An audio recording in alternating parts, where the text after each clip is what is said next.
Hey everyone, it's Flynn Patrick once again, and in this video, we are going to do another 2018-2019 NBA season preview. I'm super excited, and in this video, I am going to explain why I believe the San Antonio Spurs will make the Western Conference Finals this upcoming season.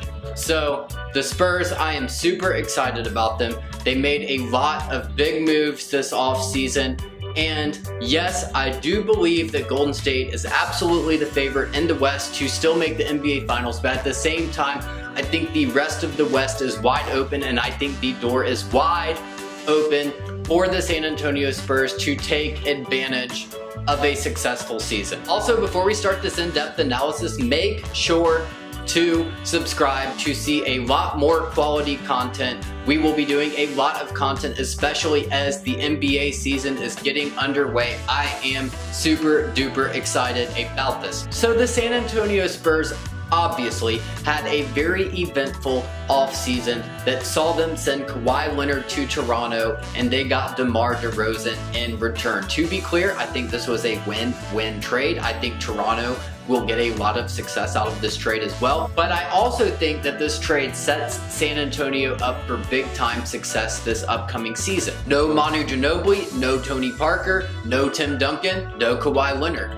So this is going to be a very different year for San Antonio than we have seen in the past. I think the Spurs front office, now including Brent Barry, has set this team up for big time success. This Spurs front office is obviously highly respected throughout the league, and in this video I'm going to go over each player on the Spurs roster, and that will explain why I think the Spurs will be super duper this upcoming season. Good golly gee willikers. First of all, we have Mr. DeJounte Murray, straight out of Seattle, Washington. And let me tell you something, this guy is an absolute stud muffin. And to add some sprinkles on top of this stud muffin, he has a pretty hot girlfriend, so that's always a plus. Anyways, the potential with DeJounte Murray is absolutely for real, and with continued progression, I see no reason why he will not be a top 100 player this upcoming season. He was a second team all-defensive player, and I had him ranked as the number 113 player in the NBA last season,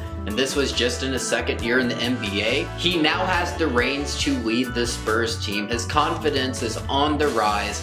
I think DeJounte Murray is going to be big time next year. I think the Spurs are making the right decision to go with him as their long-term point guard. There is serious potential here. Ridiculous size, ridiculous length, ridiculous basketball IQ for a player who is just 22 years old. He does need to work on his three-point shot, but if he can continue to progress in terms of long-term shooting, as well as continuing to progress in the other excellent areas of his game, I see no reason why DeJounte Murray will not be a stud muffin next year. Next up, we have the always reliable Mr. Patty Mills, straight out of Australia. I have a soft spot for him because he gave us a shout out on Instagram a couple of months back when we ranked him as the number 117 player in the NBA last year. That was really cool. It seems like it was just yesterday when I was watching him at St. Mary's, and now it's his 10th year in the NBA, and good on him because he has etched out a very nice spot for him in the league as a very efficient role player. The model of consistency, has only missed 3 games in the last 3 seasons. He can hit outside shots, accepts his role, and is just a fun offensive player to watch overall. Then of course we have Derek White, who was the Spurs first round pick last year, straight out of Boulder, Colorado. Look, he didn't do much in his first year, but the Spurs hardly ever miss on a draft pick. I think this guy has real potential, and I think he could low-key have a nice impact for the Spurs team next year, especially if some injuries happen to hit. Now on to the shooting guard position. We have a big time player. He is now leading this Spurs franchise into the future. I see big things for him. Mr. DeMar DeRozan. He is hungry, he is mad, and he is about to take his wrath out on the rest of the NBA. And he is being undervalued. I think it is absolutely ridiculous and absurd that ESPN would rank a player like Otto Porter Jr. above him on their top 100. Look, I like Otto Porter Jr. He's a great player, But if you think he is better than DeMar DeRozan, you have absolutely lost your bonkers. The Spurs-Raptors trade, I see it as a win-win right now. And I think DeMar DeRozan is absolutely going to ball out in the state of Texas next year. Watch out for him. I see big things. Next, we have Marco Bellinelli making his grand return to San Antonio straight out of Italy. I think Bellinelli is a great chemistry fit for this team. Philadelphia went to him in clutch situations during the playoffs last year, and I think that Marco Bellinelli is absolutely a great addition to the Spurs team that helps them be successful. He's probably going to be coming off the bench, and he is one of the best bench shooters in all of the NBA. He's played for San Antonio before and has won a ring there. I'm really excited to see what this man can do in San Antonio. We also have, of course, Lonnie Walker IV, the first-round pick for San Antonio this past offseason. Good golly gee Willikers, such an interesting player. He loves to study rainforest, and I have no doubt that Lonnie Walker IV will make it rain from the three-point line this upcoming season. Holy macaroni, Lonnie Walker IV is going to be such a fun player to watch. And not only that, but we have Manu Ginobili retiring as well, and they play the same position, so I think Lonnie Walker IV could get more opportunities as a rookie for the Spurs than rookies for the Spurs usually do. And Greg Popovich seems to really like him, so I'm really interested to see how he does in San Antonio. Also, you have a player like Bryn Forbes, if I'm pronouncing that right, and a player like this just shows how deep this Spurs team is, because this is a player who's like the 12th or 13th man, but I had him ranked as the number 256 player in the NBA last year, and he can go off some nights. He is really talented. He improved his second season from his first season, and if injuries happen to this Spurs team, I think he could play minutes and I think he can make an impact. All right, let's take an extensive look at this front court. First of all, Rudy Gay, man. I remember when he was drafted for the Grizzlies, I was just so excited, and it's good to see him still doing his thing. He's had injuries. He maybe didn't live up to the hype that came with him when he was drafted, but he's carved out a 10+ year career. I had him ranked as the number 110 player in the NBA last year.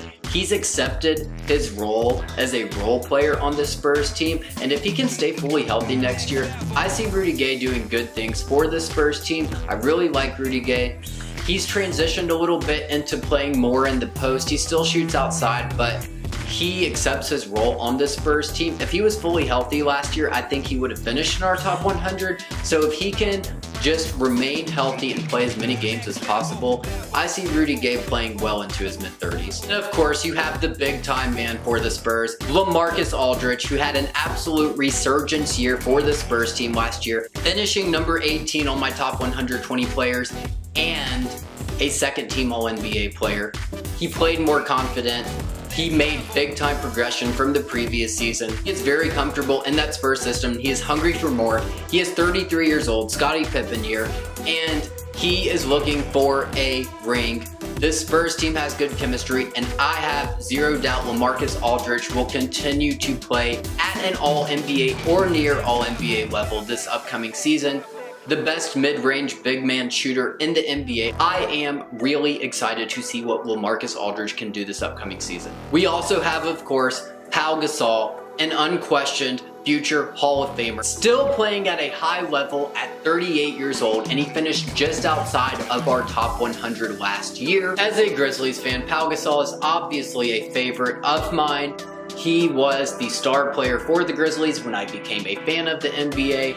It is incredible to see him still playing at a high level at the age I'm at now, so I am super happy for Pau Gasol, and I think he will make an impact as a role player for the Spurs team next year. Next, we are going to talk about a player who low-key I think could be a big-time player for the Spurs team going into the future. I think this player is potentially the X factor of that Spurs-Raptors trade. He could be a big-time player for the Spurs, and his name is Jakob Poeltl, straight out of Austria. Let me tell you, this guy is really good. When I first saw that Spurs-Raptors trade, the initial reports were, okay, Kawhi for DeRozan. I'm like, okay, I kind of get it. So then you add the other pieces in, right? And Danny Green got a little bit older, kind of regressed a little bit, finished barely inside of my top 150. I do think he's a good fit for the Raptors, but he did regress from the previous season, so I didn't think his value was maybe as high as the Raptors were putting it. But then the Raptors sent the Spurs Jakob Poeltl, and when I saw that they sent him along with DeMar DeRozan, I was like, good golly gee willikers, I think the Spurs could have gotten a big steal here, because let me tell you, this was a guy who made a big time sophomore leap. He shot nearly 66% from the field. He's athletic. He's 7 feet tall. He can block shots, he plays great defense, and he has a nice basketball IQ for a big man, and he is still just 22 years old. The Spurs low-key could have just gotten their long-term center in this trade from the Raptors. Now, I get where the Raptors are coming from because they have Jonas Valanciunas, who I had as a top 45 player last year, and he sort of proved his spot as that long-term franchise center for Toronto, so I get the mindset of Toronto, but I just think they gave the Spurs a really valuable long-term piece. I really think if they had pushed harder, they could have gotten someone even better than Danny Green, but it is what it is, and either way, I think this is a really good long-term addition for the Spurs. I think the potential is there for Jakob Poeltl to be a top 100 player even this upcoming season. Pau Gasol is 38 years old, and they're obviously looking for a long-term answer. They obviously think Poeltl could potentially be that player, and I'm really excited to see the future of this guy. I think by the time the playoffs come around, he's going to be their starting center. I have almost zero doubt about that as long as he doesn't get injured. All right, those are the main players. Let's quickly go over a few reserves. Dante Cunningham. I think he was low-key a good addition. I thought he had some really nice games for Brooklyn in the second half of the season. He's a nice inside-outside player who is a 10-year NBA veteran. He plays tough, has a tough mindset. He could low-key have some nice nights for San Antonio. I had him ranked as the number 255 player in the NBA last year, a spot ahead of Bryn Forbes. So I think Dante Cunningham could absolutely make a big-time impact. So next we have Davis Bertans. The Spurs decided to bring him back, especially after Kyle Anderson went to Memphis. He is 6'10", he can shoot threes, he can go off some nights. I had him ranked as the number 238 player in the NBA last year. Davis Bertans is a great role player, depth filler for the Spurs team. And finally, Shamize Metu, the Spurs second round pick, who the Spurs gave a guaranteed contract. He comes from USC. I thought they got good value for him in the mid-second round. I thought he was an early second round talent, and they got him in the mid-second round. I feel like he's sort of Ivan Rabb, except better with more potential. So I think Shamize Metu could potentially turn into a real force of nature as well. I'm excited to see what he can do in San Antonio. All right, so bottom line, y'all, why does Flynn Patrick think the Spurs will make the Western Conference Finals this season? Quickly going over the reasons. Number one, DeMar DeRozan. DeMar DeRozan is hungry. DeMar DeRozan is angry. And DeMar DeRozan is not messing around this year, brother. Number two, the depth. The depth on this team is absolutely ridiculous. You've got players who are the 12th and 13th men on this team who could be 6th or 7th men on many other even playoff teams. I really like the depth. I really like the way the Spurs front office set up this team. And I think this team is absolutely set up for success. Finally, think about this, y'all. You gotta compare how this team was last year to this year.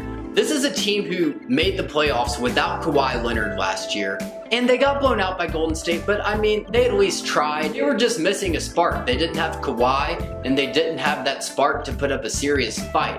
So they made the playoffs even without Kawhi last year, but look at how this team is this year. They have the same team except better additions. You add DeMar DeRozan in for Kawhi Leonard, and keep in mind, Kawhi didn't play last year, so you're entering in a top 25 player to this team who made the playoffs last year. You've also now got Jakob Poeltl, an up-and-coming center who could potentially be the long-term big man for the Spurs franchise, replacing Danny Green, who regressed the previous season and quite simply did not even play that well. So this team is way better than last year.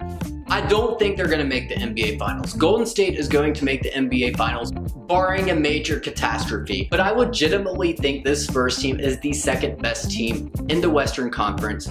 Their biggest competitors, I would say, are two teams, the Houston Rockets and the LA Lakers. Look, the LA Lakers, I would never doubt LeBron, but I think that Lakers team has a lot of things to figure out still. Houston, I liked Houston a lot more last year. I still like them as the third best team in the West right now, but I still think they need to fix some things chemistry-wise. I do think Houston has a legitimate shot at being the second best team in the West as well, but right now I think the Spurs' depth, plus the chemistry, plus the hunger from DeRozan, plus the front office, I think the Spurs are better than the Rockets right now. That being said, if the Rockets and Daryl Morey change up some things chemistry-wise by the time the playoffs start, I think they could seriously contend as well.